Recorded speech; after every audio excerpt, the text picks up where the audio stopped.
ตุ้ยกูเนี่ยนี่บ่เป็นไข่ตัวอีหลาเป็นไข้อีหลาบ่สบายโอ้บ่สบายก็ได้จอยลงมีแต่ว่าลุงสิมอบเงินไว้ให้ผู้น้อยนี่ได้แหละพี่น้องเอ้ยเนาะเพราะเอื้อยเพิ่นบ่อยู่อันสิท่าก็จักเพิ่นสิมายามใดเนาะลูกหลานเนาะบ่รู้ว่าเพิ่นไปไสบ่จักบ่ฮู้ว่าเพิ่นไปไสบ่มีแต่ว่าลุงฝากไว้น้ำเจ้าเดี๋ยวเจ้าแบ่งกันก็เอื้อยเจ้าคำว่าท่านก็มีแต่ว่าไปซื้อข้าวไว้มากินน้ำกันเด้อ1 2 3 4 5 6 7 8 9 10ล้านกีบพี่น้องเอ้ยคุณยายจะดีเพิ่นก็ให้ทางกันว่าลุงมาเป็นสะพานบุญให้ล้านให้ยับไปอีกนั่นก็ได้เนี่ยโอเคเนาะเอื้อยเจ้า500,000อีหลา500,000ก็เป็นล้านหนึง2คนเนาะโดยเอื้อยเป็นบ่อยู่เลยสิมอบให้น้องนี่ละไว้เก็บไว้แม่เจ้าก็บ่อยู่บ่ลูกล่ะเวลาจะไปเฮ็ดเวียกเนาะ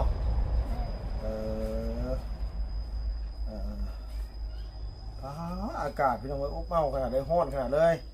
อันนี้ก็เป็นเงินทางอยากจะดีเพิ่นเจตนาอยากให้หลานพอได้ซื้อข้าวซื้อน้ำกินหรือว่าซื้อยังก็ตามแต่มันขาดเขินในเฮือนนี่ก็ซื้อมาเนาะลูกหลานเนาะบ่ได้ไปเล่นน้องชายบ่สมมุตินี่บ่ได้ไปเล่นด้วยกันอยู่บ่น้ำน้องชายน้องชายบ่ได้ไปเป็นคนบ้านเดียวกันกับน้องชายพี่น้องเอ้ยน้องชายลูกบำบุญคุ้มนี่แหละอย่าใส่เฮานี่แหละเนาะอันนี้ลุงเอาให้แล้วเด้อลูกเด้อแล้วนับโดยมีแต่ว่าอันนี้ลูกมือคือขอบคุณผู้ใหญ่ใจดีเพิ่นอวยพรเพิ่นผู้ใหญ่ใจดีขอสุขภาพแข็งแรงไปร่ำให้รวย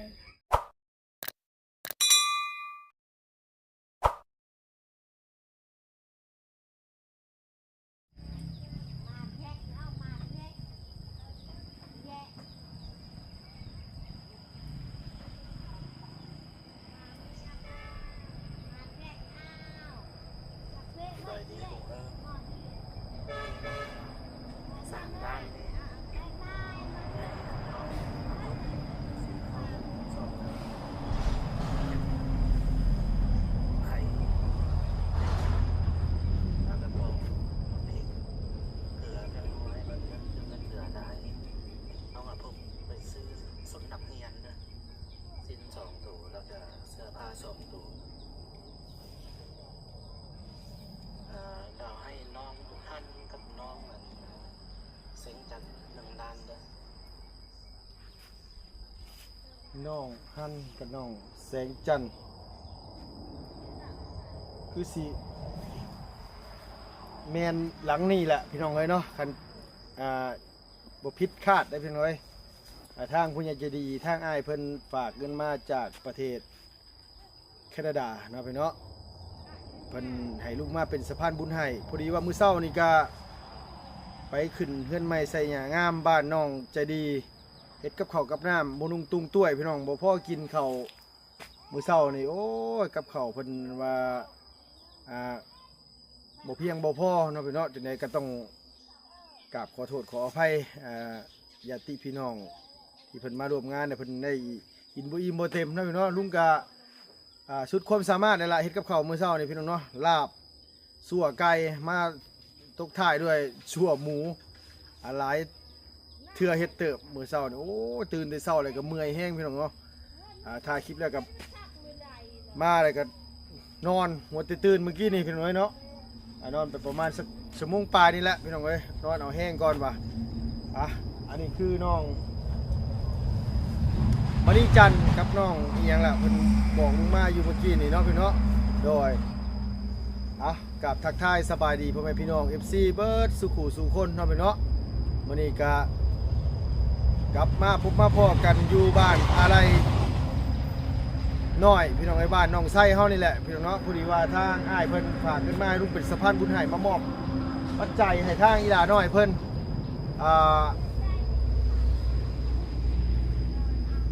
พี่น้องหรือว่านี่ใดนี่แหละพี่น้องเนาะ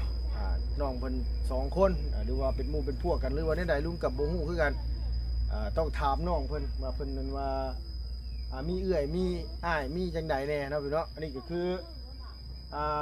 เพิ่นไปเฮือนน้องไส้ตะกี้ลุงเคยถ่ายอยู่เฮือนน้องไส้เราเป็นเด็กน้อยคนหนึงที่แบบหน้าตาคมเลยพี่น้องเอ้ยเนาะแบบคือลูกคนจีนลูกคนเวียดนี่พี่น้องเอ้ยเนาะคือคนเชื้อสายจีนเชื้อสายเวียดจังซี่นะน้องหน้าตาคมกริบเลยพี่น้องเอ้ยแต่ว่าเป็นยังเด็กน้อยอยู่เนาะพี่เนาะน้องเพิ่นก็สงสัยสิแม่นเพื่อนหลังนี้แหละเห็นทางบบุญสารวัตรเพิ่นมามอบเข้าก็อาจารย์ลาวเพิ่นขี่รถขึ้นมาอันนี้แหละเพิ่นจอดไว้หันลุงไล่บางคลิปเนาะพี่เนาะแต่จะแม่นหลังนี้แหละไปพี่น้องเอ้ยมีแต่ว่าไปหาน้องก่อนอยู่วู้นี่มานี่จันโอ้อยู่เนาะลงมาพี่อยู่ลูกละลงมานี่โอ้อยู่เฮือนอยู่กับไผ คนเดียว อยู่คนเดียวเอาสบายดีป้าลูกแน่ สบายดี สบายดีส่งไปเฮยนี่นะ ส่งเอ้ยค่อยฝนตก อ๋อส่งเอื้อยเจ้าฝนตกไอ้รับไปแข่งใส่มาคือคักแน่แท้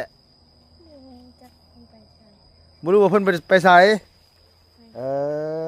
เอื้อยเจ้าซื้อหยังก็ลูกล่ะ นั่งฮัด นางฮัน แม่น เอื้อยซื้อฮันอีหล่าซื้อมานี่จันแม่นบ่โอ้โดยเจ้าอยู่กับไผอยู่เฮือน คนเดียว อยู่คนเดียว เออ ได้หยังอันกินข้าวแล้วมื้อนี้ กินน้ำไม่ กินหน่อไม้ เออ จ้าบ้างเนาะ เออ ไผไปหาลูกล่ะ ค่อยกับเอ้ยค่อย เจ้ากับเอื้อยเจ้า เออ อาแม่เจ้าไปใช้ใช่ไหมเจ้า ไปแล้ว ไปใช้ลูกหลานนะ ไปเวียก ไปเวียกแม่เจ้าไปเวียกใช่น่ะ บุหูจักพุ่นละ เพิ่นไปจักมือเพิ่นจังมาหรือว่า จังหวัดมันก็เมื่อ จักหน่อยก็มาเป็นหยังคือเอิ้นมันจักหน่อยเพิ่นก็มาจังซี่แหละเนาะภาษาบ้านเฮาจักหน่อยเพิ่นก็มาภาษาลาวนี่เพิ่นบ่เอิ้นมันได้ลูกล่ะมันนี่คือเสี่ยวกันโพดมันนี่ คือหมู่คือพวกกันโพดเอิ้นพ่อเอิ้นแม่นี่มีแต่เอิ้นเพิ่นเข้าใจลุงว่าเด้อ เออ บัดนี้เพิ่นถามว่าแม่เจ้าไปไสเพิ่นไปให้ไปสวนเขาต้องขึ้นต้นด้วยเพิ่นบ่แม่นขึ้นต้นด้วยมันเนาะเข้าใจเนาะบัดนี้เนาะน้องบ่เข้าใจน้องภาษาอยู่ที่เพิ่นเคยเว้าแบบนี้พี่น้องเอ้ยอ๋อแม่เจ้าไปเวียกไปแต่จักมุ่งลูกล่ะ 7 โมง เพิ่นไปรับจ้างบ่น้อยหรือว่าเพิ่นไปเฮ็ดเวียกเพิ่นเอง ก็ไปซื้อ ไปซื่อๆไปสวนไปหยังสิบ่บ่ลูกเอาเอื้อยอีหล่าไปใช้ซานี่นะฮะ ๆ บ่ฮู้โอ้ยเจ้าว่านอนเว้นตื่นมาบ่เห็นเอื้อยไปจักเนาะคนอันนี้บ่เฮ้อ ปีนี้อายุเท่าไหร่ปีนี้ 12 ปีนี้12แล้ว เออ เอาลุงขออนุญาตถามพ่ออีหล่ามาเยี่ยมอยู่บ่ เลี้ยงอยู่ มาอยู่จังหวัดมันก็มาไปฮับค่อย พ่อเจ้านะ เลย จังนั้นเพิ่นก็มารับเจ้ารับไปใส่ลูก เมื่อวาน เมื่อบ้านอยู่ไสน่ะ อยู่เวียด บ้านอยู่เวียดพ่ออีหล่าเป็นคนเวียดบ่ บอกมันเป็นคนละทึง เป็นคนละเทิงเวียดบ่หรือว่าเราคนละเทิงลาวเฮานี่ ทึงเวียด เราเทิงเวียด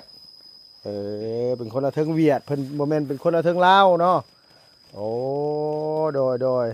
ไผปลูกไอ้เตี้ยวนี่นะ แม่ค่อย แม่เจ้าก็นึกว่าหลานปลูกนะคืองามแท้ซะดอกโอ้มันกำลังสิเป็นหมากได้นะลุงเนาะไผหดนี่ใช่มาเบิ่งนี่ครับป่ะโอ้พี่น้องเอ้ยเนาะทางแม่เพิ่นปลูกโอ้เป็นนี่เด้พี่น้องเอ้ยขาวก้นโตนอยู่นะเอาน้ำสิหดลูกหลานนี่นะเอาน้ำน้องบ่หลานหดอยู่บ่นี่หดอยู่อันนี้ปลุกไม้แต่โดนนะบ่นี่ปลุกแต่หึงไม้แต่หึงนะบ่เฮือนหลังนี่ บอก ฮะอาจจะปลุกบ่ลุงมาตอนนั้นเฮือนหลังเก่าเลยลูกหลานเนาะเฮือนหลังเก่าเนาะมื้อนี้เจ้าสิมื้อเวียดซะบ่ อยู่ มื้อนี้สิมื้อเวียดมื้อนี้พ่อจะสิมารับอ๋อโดยแม่นหยังคอกหยังลูกหลานน่ะคอกหยังน่ะ ไกล คอกไก่มีจักตัวไก่เฮ้ย มันไปแล้ว บ่ฮู้ว่าจักตัวมันไปเบิดแล้วโดยใช้หม่องแต่งกินแต่งอยากเฮ็ดอยู่ใช้นี่น่ะแต่งกินอยู่ใช้ลูกล่ะใช้เฮือนครัวอีหล่ะน่ะเฮือนครัวโดยหม่องเฮ็ดกินอันนี้บ่เฮ็ดกินอยู่นี่บ่ลูกเฮ็ดอยู่นี่แหละก็ย่อขึ้นเทิงๆโดยเฮ็ดอยู่นี่ก็ย่อขึ้นเทิงๆโดยอยู่กันจักคนซุมื้อนี่เจ้ามีพี่น้องจักคนซุมื้อลูกล่ะ สอง 2 คนคือเก่าเอาแม่เจ้าบ่ได้เอาน้องใหม่บ่ได้มีน้องบ่ มี ฮะ ไปกับพ่อค่อย มีไปกับพ่อเจ้าเพิ่นได้น้องใหม่อีกแล้วเจะมีพี่น้องจักคนกัน ทราบ มี3 คนบ่ลูกล่ะโดยโตสกเอื้อยแล้วพี่น้องเอ้ยเปียกเปียฝนตกมาแต่ทางไหนบุนี่ไปหาหน่อไม้มาไปจักอันนี้ใช้พาพ่อลุงขึ้นเบิ่งทางเฮือนอยู่หับปะโดย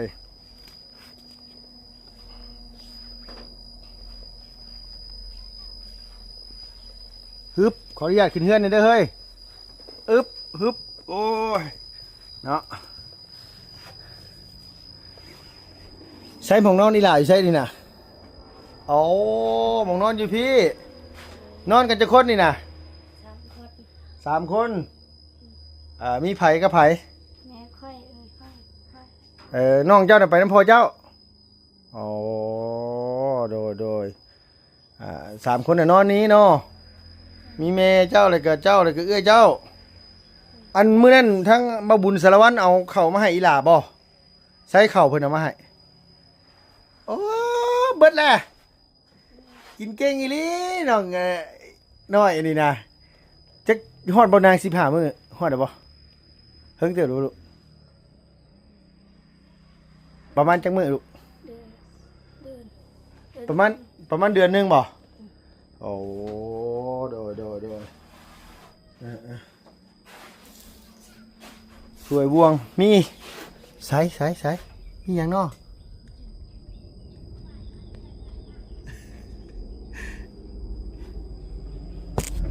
โอ้ยจักเป็นแกงหยังบ่ได้ล่ะแกงหยังลูกล่ะฮะใช้แกงหยังเอาลงมาเบิ่งดูฮะโอ้ปป้าลาบ่โอ้แกงปลาผู้หม้อใส่ได้บ่ชื่ออันอยู่บ่นี่ใส่ได้บ่นี่ใส่ได้บ่มันยังบ่ทันได้เสียบ่อ๋อยังใส่ได้อยู่ เพแล้ว ตัวนี้มันเพแล้วอ๋อโดยตอนมาตอนนั้นเฮือนน้องเพิ่นหลังน้อยกว่านี้เด้พี่น้องเอ้ยเฮือนน้องเพิ่นเฮือนอีหลาเพิ่นนี่หลังน้อยๆนึงตอนนั้นอันนี้นี่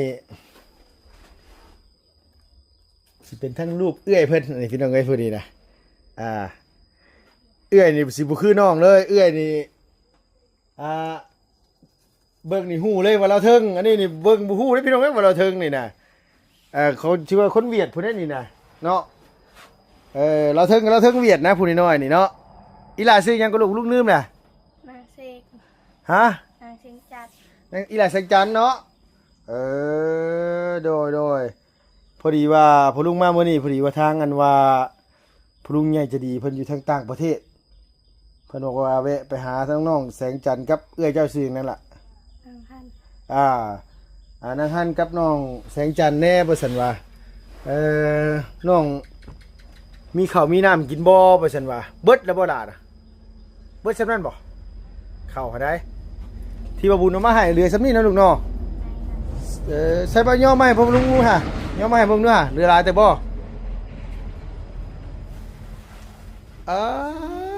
เหลือมาบาทเดียวพี่น้องเอ้ยเดี๋ยวได้มาบาทเดียวเนาะลูกหลานเนาะได้มาอยู่2เทื่อประมาณ2เทื่อเนาะมื้อแรงกับมื้ออื่นนี่เบิดเลยมื้อแรงกับมื้ออื่นนี่บ่มีกินเลยบัดนี้น่ะเฮ็ดได้ไหนบ่มีกินเฮ็ดได้บัดนี้ บุ้ง บ่ฮู้โดยบ่มีกินกับบ่ฮู้แล้วว่าซั่นว่าโอ้ยเนาะเขาน้องก็เบิดแล้วพี่น้องเอ้ยเขาอีหล่าเพิ่น บ่มีกินเลยน้ำจะไปอาบใส่ลูกหลานน้ำนี่มีน้ำประปาอยู่หานเนาะโดยเอื้อยเจ้าบ่อยู่ซ้ำตินางบ่น้อย ยัง เอื้อยเจ้าบ่อยู่ซ้ำติเอื้อยเจ้าไปใส่เอื้อยเจ้า บ่ฮู้ บ่ฮู้ซ้ำเอานั่งลงหล่ะมาโอเคพี่น้องเอ้ยโอ้ยเหงื่อแตกข้างๆลุงก็ได้ยางตายออกเลยเข้าน้องเพิ่นเดือนน้อยเดียวนึงทีนะเบิดซำนี้บ่มีในเรือนน่ะลูกล่ะเบิดซำนี้โอ้ยแห้งหน่อยเท่าไรแห้งหน่อยฝนตกบ่ได้ไปก้านกบบ่เมื่อคืนนี่นั่งลงนั่งลงโอ้ยพี่น้องเอ้ยเนาะพอดีว่าทางอ้ายใหญ่จะดีเพิ่นอยู่ทางต่างประเทศพี่น้องเพิ่นฝากเงินมาให้น้อง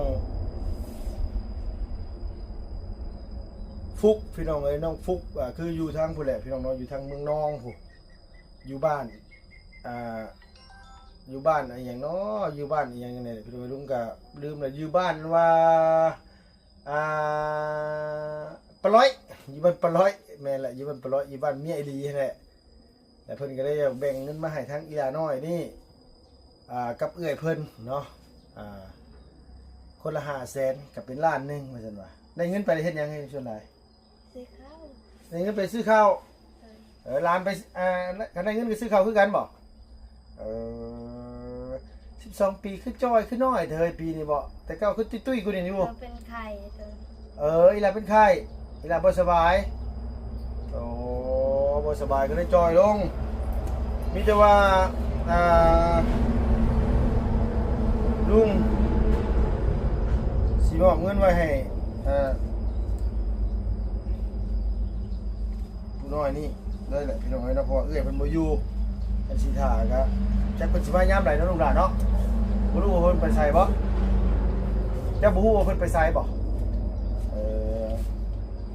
มีแต่ว่าลุงฝากไว้น้ำเจ้าเดี๋ยวเจ้าแบ่งกันก็เอื้อยเจ้าคำว่าท่านก็มีแต่ว่าไปซื้อข้าวไว้มากินน้ำกันเด้อ1 2 3 4 5 6 7 8 9 10ล้านกีบพี่น้องเอ้ยคุณยายจะดีเพิ่นก็ให้ทางกันว่าลุงมาเป็นสะพานบุญให้ล้านให้ยับไปอีกนั่นกันเนี่ยโอเคเนาะเอื้อยเจ้า500,000อีหลา500,000ก็เป็นล้านหนึง2คนเนาะโดยเอื้อยเพิ่นบ่อยู่เลยสิมอบให้น้อง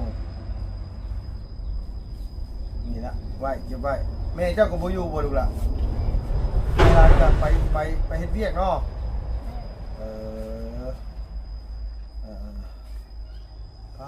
อากาศพี่น้องเอ้ยอบอ้าวขนาดเลยร้อนขนาดเลยอันนี้ก็เป็นเงินทางอ้ายใหญ่จะดีเพิ่นเจตนาอยากให้หลานพอได้ซื้อข้าวซื้อน้ำกินหรือว่าซื้อหยังก็ตามแต่มันขาดเขินในเฮือนนี่ก็ซื้อมาเนาะลูกหลานเนาะบ่ได้ไปเล่นน้องชายบ่สมมุตินี่บ่ได้ไปเล่นด้วยกันอยู่บ่ เป็นยังไงกัน น้องชายมือชายบ่ได้ไปเป็นคนบ้านเดียวกันกับน้องชายพี่น้องเอ้ยน้องชายลูกบำมุงคงนี่แหละอย่าใส่เฮานี่แหละเนาะนี่ลุงเอาให้แล้วเด้อลูกเด้อแล้วนับโดยมีแต่ว่าอันนี้ลูกมือขึ้นขอบบุญขอบคุณผู้ใหญ่ใจดีเพิ่นอวยพรเพิ่น ผู้ใหญ่ใจดีขอสุขภาพแข็งแรงไปร่ำให้รวย โดยอายุมันขวัญยืนเอาดู เนี่ย อายุมันขวัญยืนไว้สิ โอ้โห ว้าวยังพี่น้องไงเอาว่าตามลุงเด้อว่าตามลุงกันนกมือขอบมุกขอบใจ ขอใจ ไอ้ยังใจดี ผู้ใหญ่ใจดี ขออยู่ดีมีแห้ง ขออยู่ดีมีแห้ง สุขภาพเข้มแข็ง สุขภาพแข็งแรง ให้ร่ำให้รวย ให้ร่ำให้รวย สาธุ สาธุ โดยบอกผู้เป็นบ่ แม่น ตะกี้มันจะเว่าเล่าบ่ได้ลูกเนาะ แม่นละ เอ้าสมมือนี่ไปเฮียนมาใส่คือเว่าเล่าเป็นบัดนี้เจ้าเข้าไปเฮียนสิพูดบ่เดี๋ยวนี้เจ้าเฮียนอยู่บ่หนังสือ แม่นอยู่ อยู่ปอใดในปีนี้ ปอซี่ อยู่ปอสี่เขียนชื่อตัวเองได้ยังเขียนชื่ออีหลาได้ยังเขียนชื่อเจ้าของตัวเขียนชื่อตัวเป็นนะบ่ แม่นอยู่ เป็นอยู่ อ่านได้ยังอ่านได้ดอกอ่านบ่ได้ปานใดเอ้ยเฮียนเก่งอยู่บ่เฮียนเก่งอยู่บ่บ่เก่ง เอื้อยจะได้เอื้อยจะเรียนอยู่บ่ได้ล่ะ มาหนึ่ง เอื้อยจะอยู่ม .1 แล้ว มาสองปี อยู่ม .2 ปีนี่น่ะแล้วอ่านเป็นบ่ล่ะ บุ้งคนละ โอ้โห ต้องเป็นแล้วพี่น้อยขึ้นม .1 ม .2 นี่ต้องอ่านได้เขียนออกแล้วโดยเนาะพี่น้องเอ้ยก็ทางไอ้ใหญ่จะดีเพิ่นก็เห็นน้องๆในช่องของเบาบุญสารวัตรแบกเข่าขึ้นมาเมื่อนั้นแต่มามอบให้อีหล่ะเพิ่นเมื่อเพิ่นมาเอาหยังมามอบให้ในลูกล่ะ ลูกเกิดแต่น้ำแม่ค่อย เมื่อจะไปนำแม่เจ้าพ่อแต่เอื้อยเจ้าเจ้าบ่ได้อยู่ซ้ำมื้อนั้นน่ะบ่ฮู้ซ้ำบ่ได้หยัง เด้อเอาพ่ออีหล่ะเพิ่นเฮ็ดเวียกใช่ลูกล่ะ มันบริเหตุเกิดมันกลับบ้าน บ่ได้เฮ็ดเวียกเลยเพิ่นสิเมื่อบ้านเพิ่นสิเมื่อเวียดเพิ่นสิแวะมารับอีหล่าเลยเมื่อเวียดนามโดยดูเมื่อเพิ่นเมื่ออยู่พุ่นเมื่ออยู่เฮือนไผ มันพ่อค่อย เนาะเฮือนพ่อเจ้าเมื่ออยู่พุ่นเพิ่นก็มีเมียอยู่บ่มี นี่ อีหล่าก็เลยสิเมื่ออยู่น้ำแม่ใหญ่เจ้าแม่ใหญ่เจ้าดีบ่ลูกล่ะดีเมื่อเพิ่นบ่ได้ให้อีหล่าบ่บ่ ไปยืนลาย ได้จักมื้อเจ้าอยู่ห่าหลายมื้อบ่ ได้ แล้วเราบ่ให้บ่ลูกพ่อเจ้ากับแม่ใหญ่เจ้าจะคนลูกล่ะ 7 คนมีกับแม่เจ้าอีก3คนเป็น10คนพ่อเจ้านี่เก่งขนาดเลยพ่อเจ้านี่เนาะพ่อเจ้าเก่งอย่างนี้หาเงินเลี้ยงลูก10คนได้สบายเลยโตลุงผู้เดียวนี่ก็ยังจนแหล่เลยพี่น้องเอ้ยบ่มีเงินให้น้องนี่ซื้อขนมกินมีแต่ว่าลุงขอโตก่อนเด้อซันเด้อ เคย เด้อดีใจบ่ได้เงิน ใจ ดีใจพ่อเจ้าสิมารับเจ้าตอนไหนก่อนแต่มามื้อนี้บ่เพิ่นสิมารับมื้อนี้บ่จะเพิ่นสิมาหรือบ่มาบ่ฮู้นำเพิ่นโดยยังบ่มั่นใจพี่น้องจักสิมาหรือบ่มาว่าซั่นว่ายังบ่มั่นใจปานใดว่าพ่อสิมารับบ่รับแต่ก็บ่แม่นว่านี่ได้พี่น้องขออนุญาตแบบว่าเราให้ฟังเนาะคือพ่อน้องน่ะเรามีครอบครัวอยู่แล้วแต่ว่ามีครอบครัวอยู่แล้วไปที่แต่เราน่ะมาพ่อแม่น้องน่ะมาแต่งงานกับแม่น้องใหม่อีกเมียพ่อเจ้ามีคนกระดูกมี2คนเนาะแม่ใหญ่เจ้ากับแม่เจ้านี่เป็นคนที่2เนาะว่าง่ายก็คือเพิ่นมี2ครอบครัวนั่นแหละมีทั้ง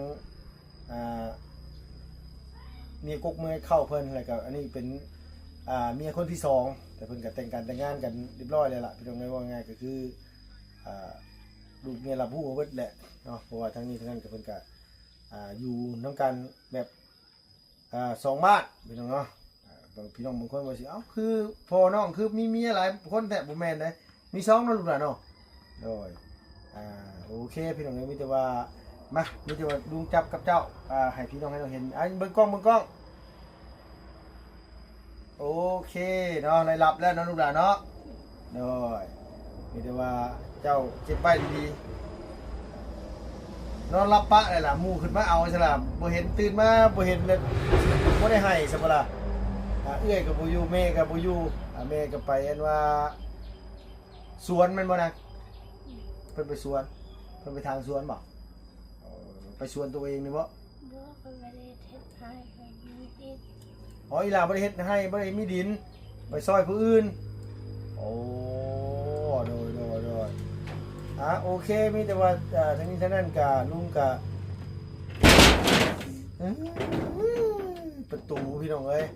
ประตูปิดเฮือนบ่นี่อันนี้บ่ปิดนี่บ่ปิดหม่องเดียวที่อยู่เลยจอดเลยเนาะมีแต่ว่าลุงกับหลานพี่น้องเนาะสิขอตัวจบคลิปก่อนเนาะ มีแต่ว่าถ้าติดตามนี่เด้อพี่น้องเด้อน้องน้อยเพิ่นมื้ออื่นนี่ว่าสิเดินทางไปเมืองน้องพี่น้องเอ้ยสิชวนทีมงานไปจักเพิ่นสิไปบ่นี่ไอ้หล่ะสบายดีปะลุงในลูกหล่ะ สบายดีเด้อ โดยพี่น้องเอ้ยประตูอันปิวเข้ามากั้นใจมับๆอยู่เมื่อกี้นึกว่ามันเสียงดังเนาะโอ้ยระมัดระวังให้ได้นี่นะก้าวขึ้นบ่ถือดีกับวีตรงนี้มันก็สิบ่เป็นลบเป็นแล่นพี่น้องเนาะมีแต่ว่ามามอบให้น้องเพิ่นเป็นที่เรียบร้อยแล้วพี่น้องเอ้ยมีแต่ว่าลุงขอตัวจบคลิปก่อนขอให้อ้ายเพิ่นอยู่ดีมีแห้งเด้อความเจ็บจะได้ความไข่อย่ามีปรารถนาสิ่งใดก็ขอให้สมความมุ่งมั่นปรารถนาทุกประการให้ธุรกิจการงานยังอยู่ก็ขอให้อ้ายร่ำอ้ายรวยอย่าเจ็บอย่าจนสุขภาพเข้มแข็งร่างกายแข็งแรงตลอดปีตลอดไปได้เด้อบ๊ายบายล่ะบ๊ายบายโดยไปแล้วพี่น้องบ๊ายบายเด้อสบายดี